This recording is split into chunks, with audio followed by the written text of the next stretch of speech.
igqabi eleliwayo emthini Oh, yeah. lome Yeah. liqhekeke lithathe ke ngoku mna ndilihombise Ukuqokelela inkunkuma nokusebenzisa kwakhona ubugoxo kudlala indima ephambili ekunciphiseni ukuguquguquka kwemozulu nongcoliseko lomoya. Amatayara avuthayo neebhotile ezilahliweyo zingunobangela ukuguquguquka kwemozulu. Izakhono zokuchwela zenza ukuba kudaleka amathuba emisebenzi nokuphuhlisa uqoqosho.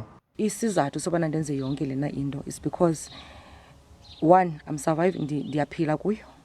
At the same time ndilwa i-climate change ke andizuyazi uba ngesiXhosa ibithetha ukuthini, but utshintsho lwemozulu. Yes, ndilwa utshintsho lwemozulu into yobana at least ibe khona indlela endiyazi into yobana amathaya xa watshisayo mos ubone problem when it comes to into edibene nemozulu phakathi.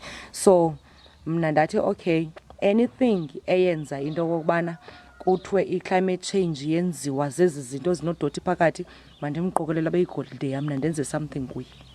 Ukuqeqeshwa kwabantu abatsha kwizakhono zokuzenzela imisebenzi kudlala indima ephambili kwiindawo ezithwaxwa indlala.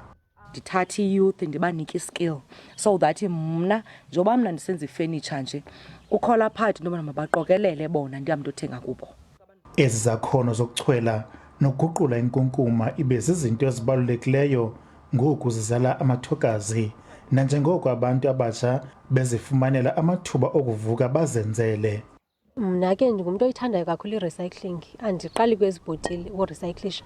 So njengoba ndirecyclisha ezi bhotile nje, usisi Nomonde lo ndimcholela ezi bhotile yena uye azithenge kum.